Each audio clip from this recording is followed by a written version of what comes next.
For this to happen to you need to go out first. You're immune to this scenario. Hi YouTube! Welcome to another video. Today we're watching Why Produce Used to Suck by Nella. Yippee! If you like my content, please like and subscribe and come over to Twitch to watch my reactions live. Yippee! Oh my god! It's finally someone who loves YouTube viewers in chat, in Twitch chat. Hey kids, you've probably seen this scene in TV or movies at some point. A couple of people end up stranded on a desert island, totally isolated from all civilization. It seems like there's no hope for survival, but then one of them looks 3 feet to the left and, oh my god, it's a tree full of fully grown, plump, delicious. I'm always wondering what I would do if this happened to me. I used to not like fish, so I was like, oh, I would definitely not eat fish. But now I do like fish. So I think like catching fish is a good idea. And if you're lucky to find fruits, that would be good as well. I don't know. Delicious, smiling, golden skinned No! bananas. Amazing. We're safe for the time being. Hey, don't eat those. They're made of lies. Oh my god. See? Listen, why do fruit exist? Oh! Oh delicious, no. nutritious snack for humans and animals alike to enjoy?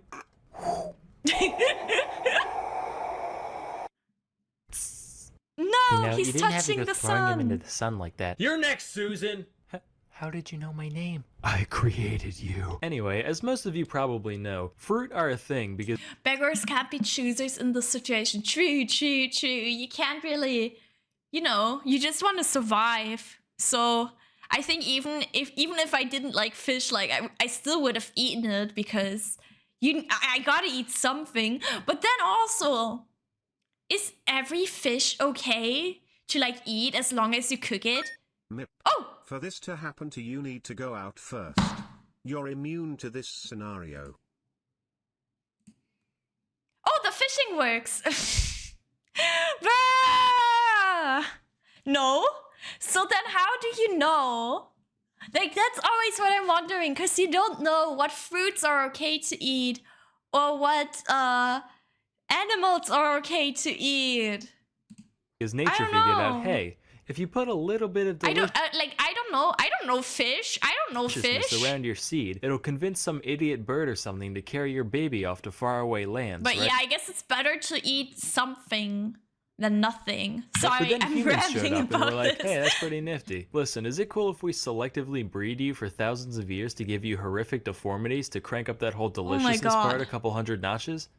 Because like if you eat sorry, okay, I'm done after this. Because what I mean, if you're starving, it's better to like try something, and then even if it's poisonous, you know, at least you tried, right? At least you tried. Alright, cool. Let's okay, put a wait. little bit of deliciousness around your seed. It'll convince some idiot bird or something to carry your baby off to faraway lands, right? But then humans showed up and were like, hey, that's pretty nifty. Listen, is it cool if we selectively breed you for thousands of years to give you horrific deformities to crank up that whole deliciousness part a couple hundred notches?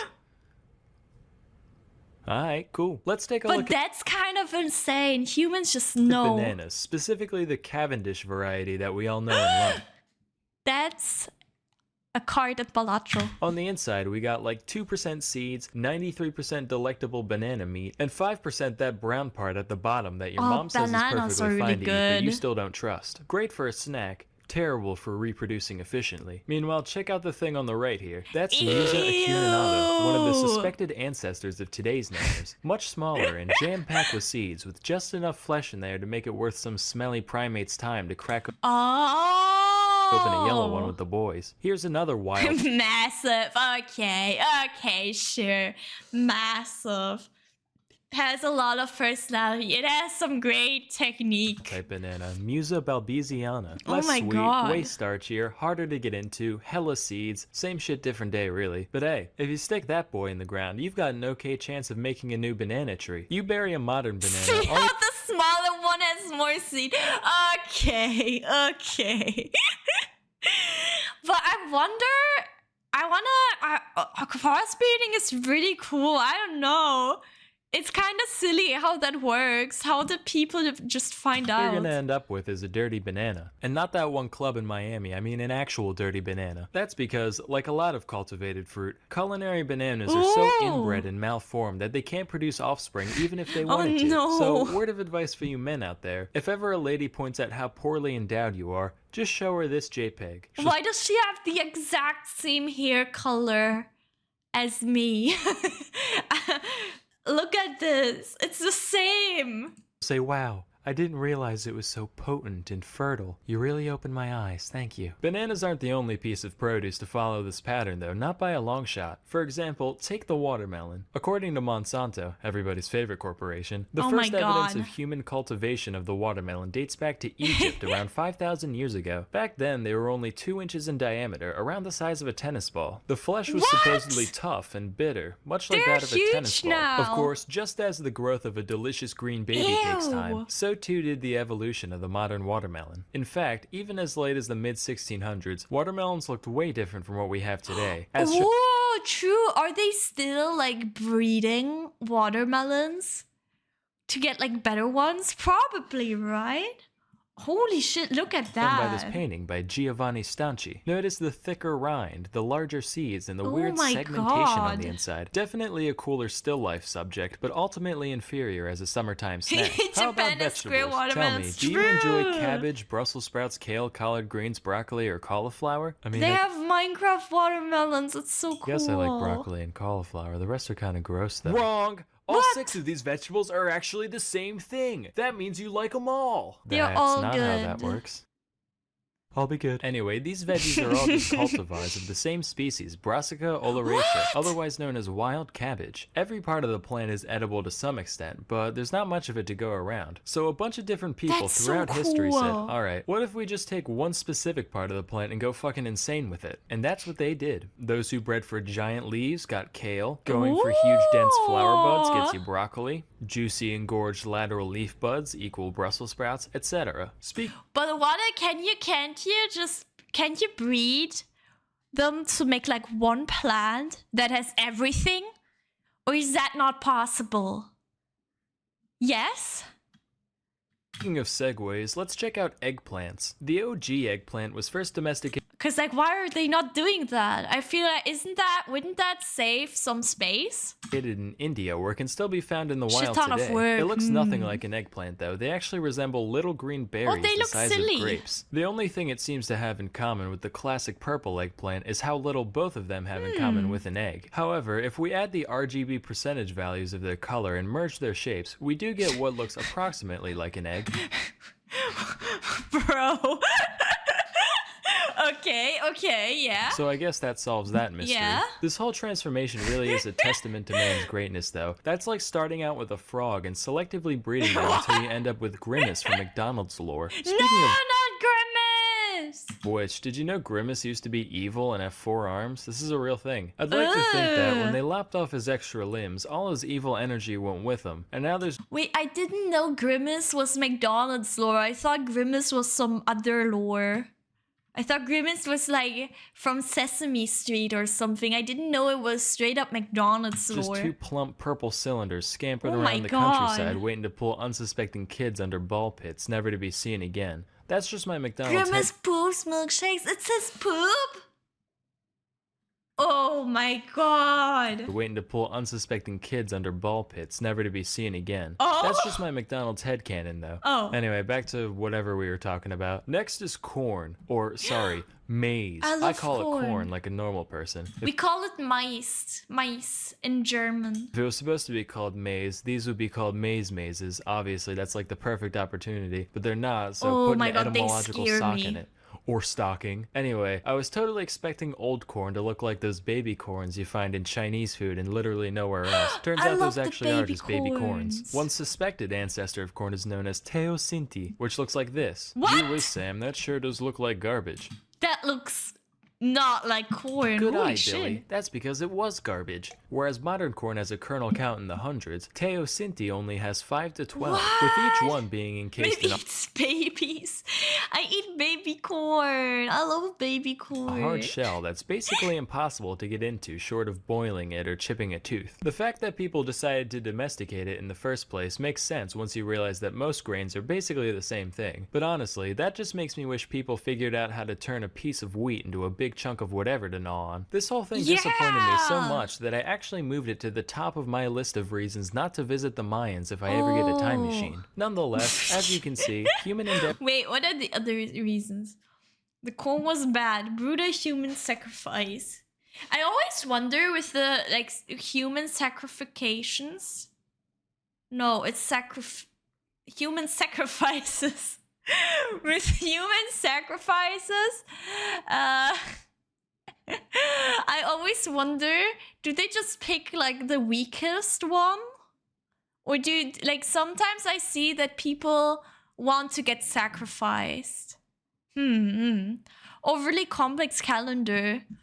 It ended at 2012, guys. Scared that Quetzalcoatl is real. That's so silly. Not to visit the Mayans if I ever get a time machine. Nonetheless, as you can see, human endeavor can accomplish amazing things. If I get a time machine to visit the past, where would I go? Where would you guys go? I think I would not go too far. I think like the 90s, the 90s are boring. I don't know, I'm really curious about like medieval times, but then at the same time I'm like scared because I think the streets are like, there's like poop and stuff on the streets, so I don't wanna step in that. If that makes sense. Things. And what did I arrive to? I'm so sorry. Just as a few thousand years of selective breeding can turn this. No, because that's actually a thing. In the medieval times, they didn't have like sewers and stuff, right? So they would put like all the trash, all their like junk on the street, and also like their like poop and stuff. So it would sting really bad. Also, welcome, Diamonds and McFart Face. Like 20 minutes ago to enjoy my food again. I'm sorry. I'll go back to 2013 to buy a Bitcoin. Okay, that's smart. Thank you for the stretch. Thank you. Big question, would you F up the timeline if you went back in time? True. When the Odysseus, but he's nobody, so I'll just go to see the dinosaurs. But what if you die? We'll probably get every kind of illness possible. Oh my god, imagine you go back to the medieval times and then you catch like the plague, the Black Plague, and then you go back to the modern times and then you like the Black Plague like has another season. Bruh. Endeavor can accomplish amazing things, and just as a few thousand years of selective breeding can turn this into this, a few hours of learning a week can turn you into, you know, a more talented and interesting version of you. And what better way to do that than with Skillshare.com? Skillshare is an online learning community with over 22,000 classes in technology, design, business, and more. Premium membership gives you unlimited access to high-quality classes on must-know topics so you can improve your skills, unlock new opportunities, and do the work you love. They've got great courses in just about any creative pursuit you can think of. Really? I used to be totally musically illiterate, so I took this course. It makes sense because nowadays, it's easier to treat stuff, you know. Today's science. I guess so. Then I made this. Whoa!